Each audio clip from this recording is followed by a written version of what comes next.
বিয়ে করার সময় আসলে কোন কোন বিষয়গুলো আমাদেরকে একটু দেখতে হবে, অবজার্ভ করতে হবে, একটু শুনুন।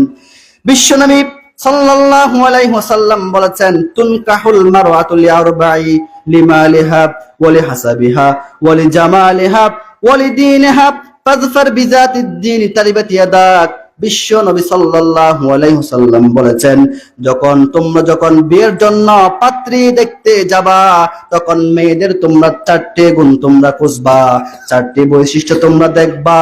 এই চারটি বৈশিষ্ট্য যদি কারোর মধ্যে পেয়ে যাও, তাহলে তোমরা তাদেরকে বিয়ে করতে পারো, কোনো সমস্যা নাই।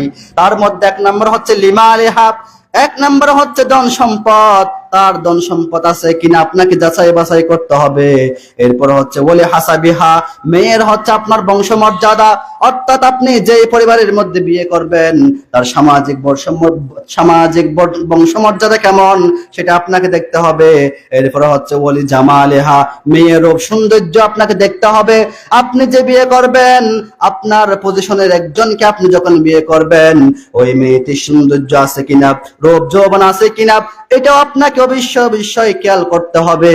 এরপরে সর্বশেষ 4 নাম্বার গুণ হচ্ছে ওলি দিনহা, মেয়ের দিনদারিতা, অর্থাৎ একটা মেয়ে যে আপনি বিয়ে করে বাড়ির মধ্যে নিয়ে আসবেন, ওই মেয়েটি তার দিনদারিতা আছে কিনা, ওই মেয়েটি নামাজ পড়ে কিনা, ওই মেয়েটি আল্লাহ রাসূল চিনে কিনা, জানে কিনা, মানে কিনা, ওই মেয়েটির পরিবারের মধ্যে দিনদারিতা আছে কিনা, এই সব কিছু দেখে আপনাকে বিয়ের ব্যবস্থা করতে হবে। এখন তো আমাদের সমাজের মধ্যে আপনার দিন আছে নাকি নাই এটা তো দেখে না। আজকে যাদের সৌন্দর্য আছে, রূপ যৌবন আছে, সুন্দরী মেয়েদেরকে দেখলে আজকে যুবক ভাইয়েরা পাগল হয়ে যায়। ওই সমস্ত যুবক ভাইদের উদ্দেশ্যে বলতে চাই, ও যুবক ভাইয়েরা, আজকে তোমরা যাদেরকে বিয়ে করে বাড়িতে নিয়ে আনছো, আজকে তোমরা যে সুন্দরী আর রূপবতী মেয়ের পিছনে তোমরা সময় ব্যয় করছো, শুধুমাত্র সুন্দরীর পিছনেই তোমরা দৌড়াচ্ছ, অথচ তাদের মধ্যে দিনদারিতা আছে কিনা, তাদের মধ্যে কোনো আল্লাহ রাসূলের ভয় আছে কিনা, এই জিনিসটা আপনি যদি খেয়াল না করেন, আপনার সংসারটা কখনো সুখের সংসার হবে না। আপনার সংসারের মধ্যে দিন রাত অশান্তি লেগেই থাকবে। কারণ বিশ্বনবী হাদিসের পরের অংশের মধ্যে বলেছেন, ফাজফার বিজাতিদ দ্বীন, তোমরা সবার আগে দিনদারিতাকে তোমরা অগ্রাধিকার দাও, সবার আগেই তোমরা দিনদারিতাকে প্রায়োরিটি দাও।